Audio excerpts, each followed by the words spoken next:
So for my talk today, I'll be talking about, the title is Towards a Relational Account of Epistemic Agency. And this is just like the early stages of me thinking about an account of epistemic agency that might be very fruitful in the first instance for discussions around epistemic injustice, but also by utilizing tools from the African philosophical tradition. So first of all, it helps, at least potentially, I hope, it could help the epistemic injustice literature, and it could also be an act of epistemic decolonization in some senses.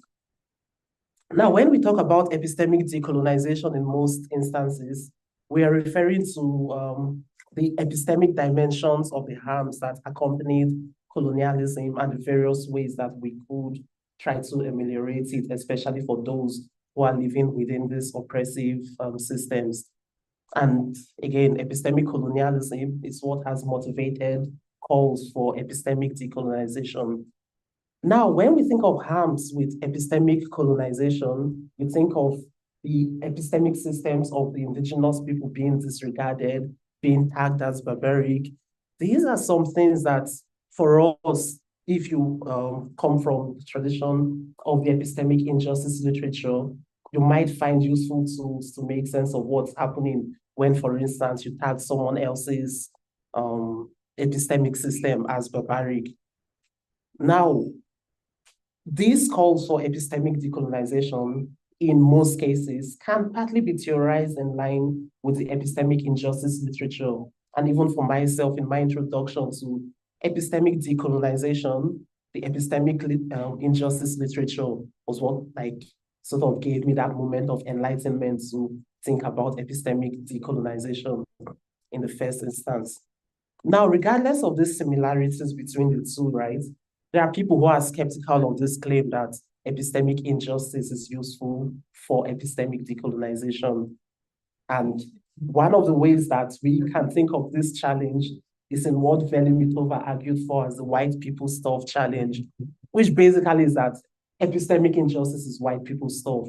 It has no liberatory capacity for people of color, or in this particular instance, for those previously colonized. Now, the question is this skepticism warranted? My aim in this talk is to first of all ground this skepticism around epistemic injustices, usefulness for epistemic decolonization, and then, in a sense, bolster the epistemic injustice literature by engaging in a form of epistemic decolonization. So by utilizing these tools from the African philosophical tradition, it's almost like acting as a form of epistemic decolonization, but also being beneficial to the epistemic injustice literature. Now, so I'll just go through this skepticism, relying heavily on Mitova's paper on it, and just say why some of these worries still remain for epistemic injustice. And then I'll talk about epistemic oppression and decolonization. Then I move on to my account of relational epistemic agency. And that would be all. Now, this white people stuff challenge by Mitova can be understood in 4 different ways. The first is in Dodson's idea of the rhetoric of beginnings. So when we talk about epistemic injustice, Dodson says these are things that Black feminists have been talking about for ages.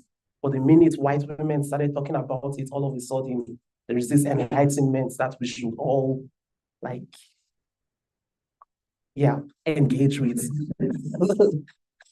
Yeah, so there's first that issue. Then there is a second issue of institutional incorporation by Patricia Hill Collins, looking at the term of intersectionality, for example, where the basic idea is that when we take these concepts, these ideas, these notions from marginalized groups and use them within institutions, in most cases, we use them in a way that defines them and they lose their liberatory capacities for those who came up with this concept in the first instance. And the third way of understanding this charge could be in Dodson's notion of utilization of closed conceptual structures that could lead to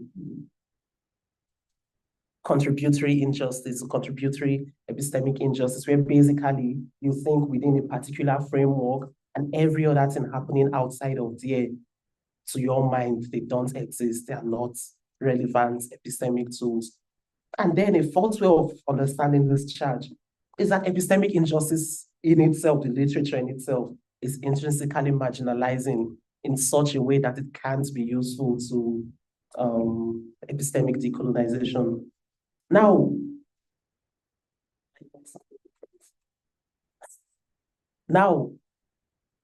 Veli-Mitova argues that within the epistemic injustice literature, right, we do have liberatory tools that almost in a way makes the literature self-diagnosing and almost like self-healing. So you look at the literature on epistemic oppression, for example, it sort of moves our attention from thinking of injustice as something that just happens in a social setting where justice is the norm and it's just these little acts of injustice here and there, but helps us to think of it as a systemic issue where people live under these conditions of oppression, and these oppressive conditions are the norms for most of these people. And then the literature on white ignorance and its usefulness in understanding how people's social situatedness in most cases can prevent them from properly engaging with the lived experiences of others that are not in that same situation with them. And obviously, Dodson's work on contributory injustice is also another thing from the literature that could help us with this. Regardless of these helpful tools in the literature, right, there is still that skepticism like, yeah, but this epistemic injustice literature is just not for us. And there are two reasons why I think this sort of lingering skepticism remains. One of them could be the orientation of the epistemic injustice literature. And that's something that Gil has spoken about a bit in the talk today, but also has published about in other works, where basically most of the epistemic injustice literature is oriented towards the perpetrators of these injustices. So how can I be a better person? How can I engage with you more fruitfully? How can I make the world a better place for you? Not how are you living in this world? How do you basically survive within this oppressive system that you find yourself? In I think the presentation somewhere, Gil mentioned something about the necessity for us to have an epistemology of the oppressed. Now, we are not talking about how perpetrators can be better people, but we are looking at the epistemic lives of the oppressed and how they live within that space. Basically, almost like a notion of flourishing under oppression. How do you flourish, or what forms of flourishing already exist in these oppressive systems? So that's the first possible reason, this orientation of the literature. And the second one has to do with the aptness of the epistemic injustice literature. Now, with regard to the aptness of the epistemic injustice literature, I'm looking at something from the literature on conceptual injustice, right? Which basically occurs when an agent is wrongfully excluded or included into the application of a concept. And in this particular instance, I'm thinking more of the inclusion to this concept. So when we say epistemic injustice can help us do what you all want to do with epistemic decolonization, it's almost like a form of forced inclusion into some existing liberatory tool, right? That's almost in a way tells the oppressed, you don't need to cry about what you're crying about again. We already have solutions to your problem. So if we think the epistemic injustice literature almost like presents us with a clear way of, or a clear roadmap to epistemic decolonization, I think there are lots of things about the conditions of those who live in this oppressive system that we are going to miss out on. And in some works that are done in the past, one on intragroup epistemic injustice and the other on appreciative silencing, what's like stood out for me in thinking about these concepts, right? And even from before I wrote about them, is that I saw the epistemic injustice literature as almost like useful to be like, this is this lingering feeling I've been thinking about, but I didn't have almost like the resources to properly make sense of it. It was useful in that initial diagnostic phase, but moving on from that, it didn't really capture most of what those experiences as someone living in that oppressive situation feels. So for example, you'll think when there is almost like some form of silencing in most of the epistemic injustice literature, you hear that the victims of silencing, they resist this silencing, or they just decide to withdraw from that space where they are being silenced. But I found that for me and for most people within my sort of oppressed space, you get silence, but you're like really thankful for it because like by silencing me, you've sort of like given me the tools to help me live in this world. So I shouldn't worry about this or that thing that might be relevant to me. I should be thankful for you for giving me these tools. So this sort of little like apt experiences that are not captured in the epistemic injustice literature leads me to think that forcing the discussion on epistemic decolonization into the epistemic injustice literature overall might lead to us creating blunt tools that might not be appropriate in fixing the issues that exist with epistemic decolonization. So now at the very least, the epistemic injustice literature faces these two worries from the skeptic of the literature. And the question is why? Now, when Gail was giving her presentation, I was thinking about the whole stuff on epistemic pressures, and it's almost like sort of helped me understand or articulate some of the intuitions I had concerning the question of why is this the case? Because in general, when you think of people who talk about epistemic decolonization in the first instance, those to whom it's paramount that we have epistemic decolonization, we are thinking of people who live in very oppressive social situations. And living in those oppressive social situations means that the world presses on them in a way that is different from someone who is not in that social situation. So when you have this sort of external pressure, for example, you need to learn the English language if you want to succeed, if you want to go to school. The official language of a country like Nigeria, for instance, is English language. If you speak anything that is not English in schools, you would get punished, you would get fined. This is for a country that has over 600 indigenous languages, but you can't speak any of them in schools, right? So these sorts of external pressures means that those within this space experience the world in a different way. You're put within a space, you're expected to live within that space, you're expected to flourish within that space, but then the tools available to you in that space are not readily useful to you and your lived experience as someone in that space. So the first reason why I think this issue is there is the epistemic spaces that colonized people find themselves in. And then ultimately, like I had said, this leads to you internalizing it because if I want to survive, I need to learn to be like this. I need to sort of adjust my life to what is acceptable within the epistemic space that I have been caged into. And this is where I'm thinking of the whole discussion on epistemic decolonization shouldn't be solely focused on epistemic decolonization as a response to colonialism as something that happened, but primarily as a response to the continual coloniality of most of these spaces, because colonialism ended, okay, fine, repatriation will give you some money, you're good now. That's not going to solve anything because there is a mindset that persists within this space through coloniality. And this is almost like the primary target, I think, at least, that should exist in talks of epistemic decolonization.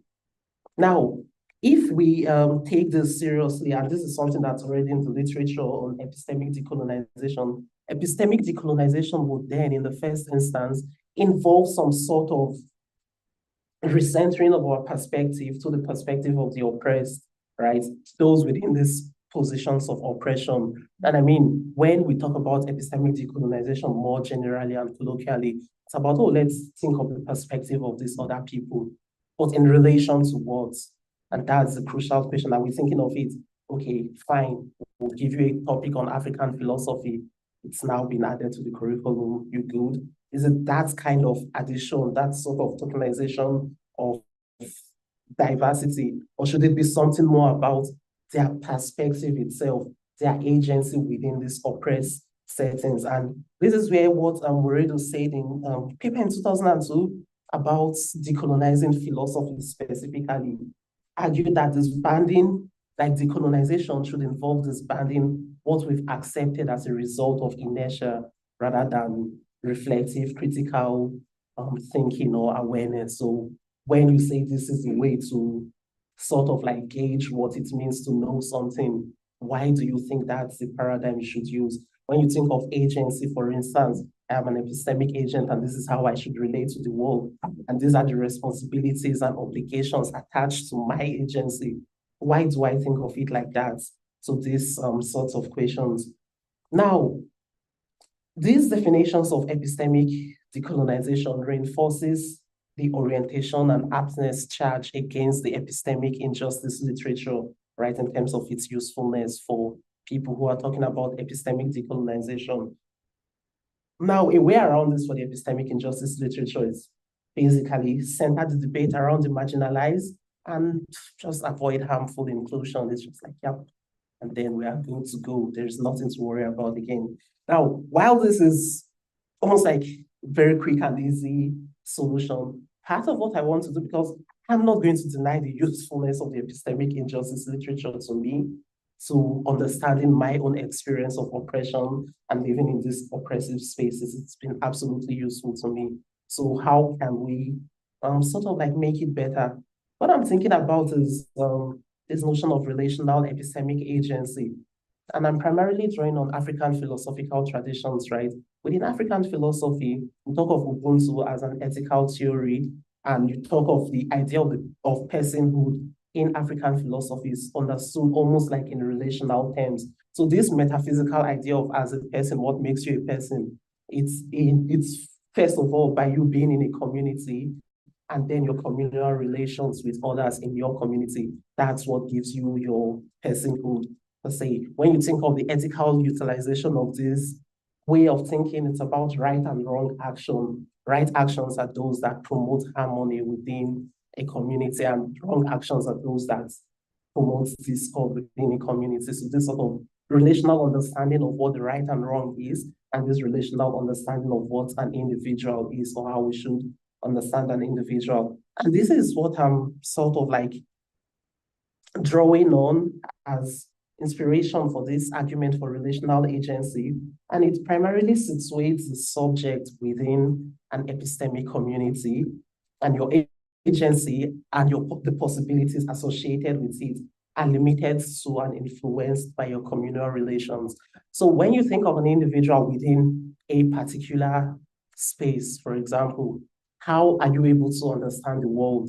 It can't be from a lens that is different to you. It's from where you find yourself, right? So why then do we think of an agent as you're just there, you came up with this thing through your independent, brilliant thinking capacity rather than through all these external influences that might be responsible for how you even decided to think in that way in the first instance? And when I started working on this relational agency stuff, I just went Google search relational agency, paper popped up on autism, epistemic injustice, and epistemic disablement. And other colleagues here really spoke about relational account of epistemic agency. And yeah, I was disappointed, but I was also excited that I'm not working on it alone. Yeah, and in this paper, right, what they talk about is the notion of neuronormativity and the neurotypical ignorance that most of the world has towards people, towards autistic people, for example, and how we interpret what we think they are thinking or what they are going through, and how we should sort of like engage with them. It's almost like sort of prescriptive, where most of the accounts around autism are second person or third person accounts rather than first person accounts from autistic people. Now, in their argument for relational agency here, the main idea is that for us to reasonably understand this situation that these people live in, it's important that the first personal account is taken seriously in discussions surrounding them. And when we do this, we create a situation of epistemic enablement where they are able to participate within whatever epistemic community they found themselves. And there are lots of similarities between the arguments here and most of the things I'm thinking about regarding relational epistemic agency.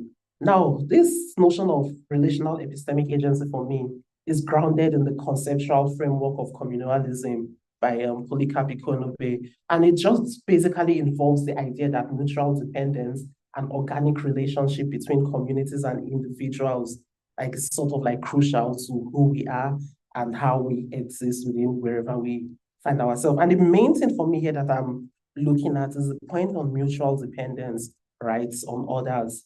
Now, when Polycarp Econobe uses this notion of communalism in epistemic terms, he uses it to think of like in African societies, when you think of the primary mode of transmitting knowledge, you think of oral tradition. And something that is very important to that sort of system is mutual dependence, because if you don't depend on others, if you can't trust others, there's no way you would attain any sort of epistemic success in a system that relies heavily on or on oral testimonies. Now, epistemic dependence more generally, right? It refers to our social mechanisms of reliance on others in our processes of knowing things. Now, for relational epistemic agency, this epistemic dependence, for what I'm arguing for, is aware of some critical questions. Now, when we think of epistemic dependence, there are some questions that, Lisa Settler talks about it in this paper on epistemic dependence. When you choose to depend on someone, there are lots of things going on in the background, right? Why do you choose who you depend on? Why do you exclude other people from relevant people that can be depended on in epistemic activities? But also more crucially, who can afford to not depend on other people and still exist within society? So when you choose to ignore certain experiences and your life can still happen in the same way, it sort of speaks to some position of privilege you have that others just cannot have. You need to learn this to survive in this world, while for some other people, it's, if you find it cool enough, then you can choose to engage with it. Now, key features of this account of relational epistemic agency is that it's inherently communal or social. So we understand the individual within the society they find themselves. And this moves us from the individual notion of agency and its cognate concepts. So you think of like responsibilities, for instance, epistemic responsibilities, epistemic obligations. We think of it more as a social thing now rather than just an individual acting on their own. And it can also help us better understand the structural nature of most of these injustices, because it's not just one random white man there that hates you in that instance. There's a structure behind him that it makes whatever statements they make carry the weight that it carries. So this relational notion of agency can help us think of those structural issues. And two ways that it's beneficial, at least to epistemic decolonization, is that it utilizes the marginalized perspective. So drawing on the African philosophical tradition on concepts like communalism and Ubuntu moral theories to understand how an individual could be within a society. And the second is that it is emancipatory. It's an emancipatory tool. And this is something that I found really interesting when I read about it in this Settler's paper, the connection between epistemic dependence and epistemic oppression. Because when we think of epistemic dependence more generally, it's how we rely on other people. When we think of epistemic oppression, it's how we prevent people from participating within knowledge-forming activities. So the relationship, when you choose to sort of like exclude someone, not depend on them in your knowledge-forming activity, there's this correlation between who you depend on and how that leads to oppression. When people find themselves in oppressive situations, it's most likely the case that at the very beginning, these people were not considered as epistemic agents that deserve or that are worthy of this sort of epistemic dependence. Now, one aspect of the whole work that is still under construction for me that I'm still thinking about is the issue of autonomy, and it was being discussed just now in the previous talk.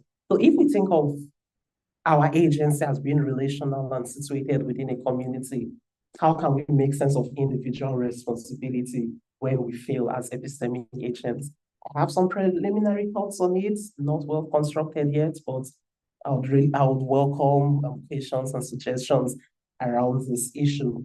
Now, so just to conclude, right, at the beginning, my aim was to talk about almost like grounds the skepticism around epistemic injustice, literature's usefulness for epistemic decolonization, and to engage in some act of epistemic decolonization.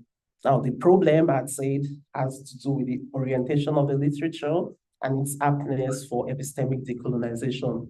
And I propose this relational account of epistemic agency as something that can help us with that. Now, this is not to say that epistemic injustice literature is not useful in lots of ways. It's useful. It's also self-diagnosing in lots of ways, because in pointing out this problem, I've looked to the same literature, say, hey, this is how you feel because you are saying that's a failure. So it has this capacity to self-diagnose. But for it to be useful in discussions of epistemic decolonization, it needs to attend to these issues. And a very simple and frivolous way of thinking of the solution is, why are you not speaking to the people that these issues actually affect? Like, why are they not contributing to whatever discussions you're having? I'll leave it here. Thank you very much.